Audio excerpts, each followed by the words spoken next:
this film is a family film. It is, I think it was PG. Yeah, it was PG. And so it is aimed at families. And as we talk about it, you'll kind of see why it really is aimed at families. Thomas, go ahead and dive in with some of your thoughts and some of the research. Man, you got some really amazing research about the technical aspects of this. Well, okay, so the director, Chris Sanders, he was nominated for an Oscar for Lilo and Stitch in 2003, as well as How to Train Your Dragon in 2010. He was a producer and writer on those films, I believe. Also the screenwriter for this, Michael Green. He was the screenwriter for Logan, the fantastic conclusion to the Hugh Jackman Wolverine story. One of my favorites of the decade. Yes. He was also the screenwriter for Blade Runner 2049, one of my favorites of the decade. Yeah. So there's a lot of talent behind this. Oh yeah, and the DP. I'm not even going to try to pronounce his name, but he was. Go ahead and try. Go ahead, give it a shot. Janusz Kaminski. That's pretty good, man. We'll go with that. That's pretty. Tim, did he get that right? No. well, Tim ought to know. Tim ought to know.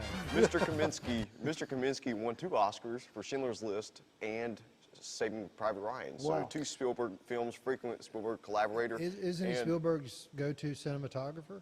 It sounds like he did The Post back in 2017. Yeah. So there's a lot of talent in this production.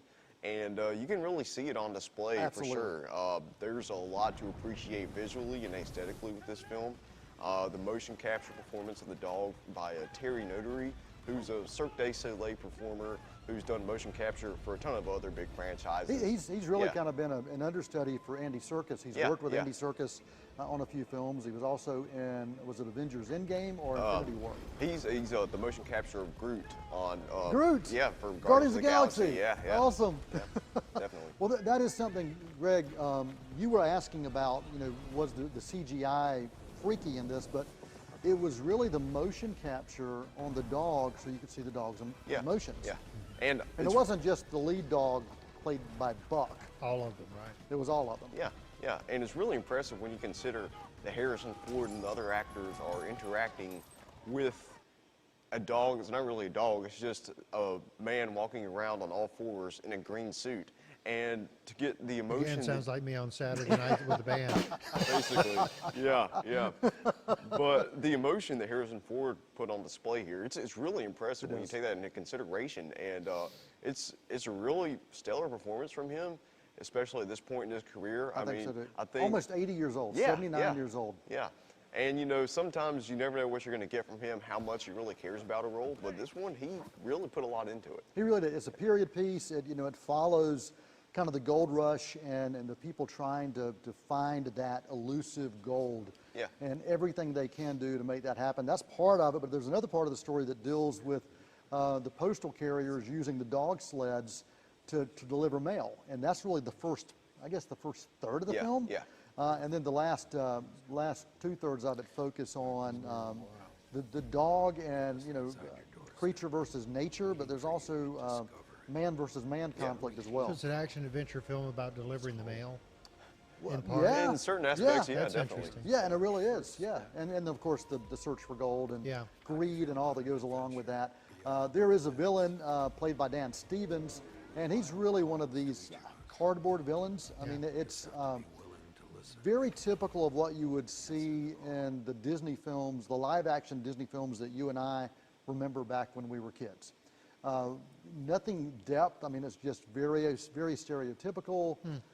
But because this is a family film, with the mustache. I mean, but with the family film, I really think that was the director's intent. So it didn't bother me, but it did bother you. Well, I connected with the story a whole lot more when they were focusing on the whole man versus nature aspect, dog versus nature, I guess you could say, and the kind of relationship between Harrison Ford's character and the dog, Buck. 2 lost souls coming together and to kind of find their place in the world because Ford's character had a tragic past with his family.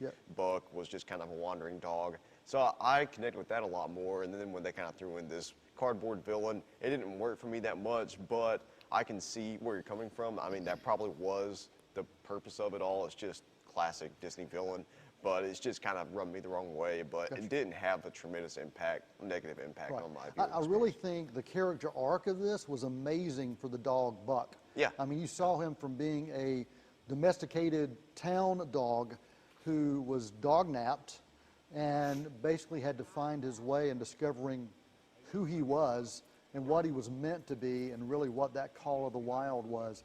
And you saw the emotions in the face, which came through with the motion capture, and it really did work for me. How faithful is it to the novel? You're talking about the cardboard cutout bad guy. Is that part of the novel? I wish that I had researched that, but I did not. So you didn't read the book? That's what. Well, I read the Notes. book, but it was years ago, Yeah. and so I don't You should have read remember. Cricket in Times Square. It's more fun. I should have read Cricket in Times Square. All right, other thoughts or comments about Call of the Wild? John Powell's score, it reminded me in many ways of the kind of frontier type of music from Deadwood.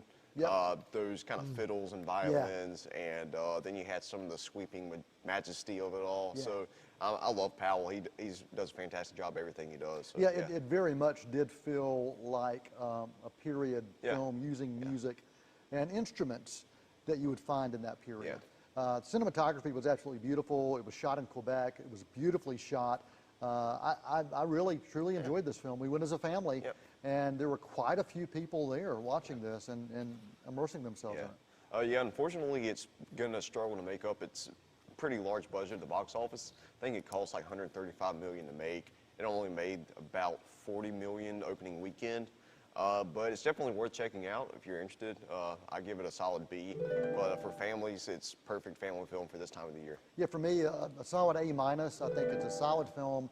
If you're looking for something that is a family action adventure, this one has it. Well, we're going to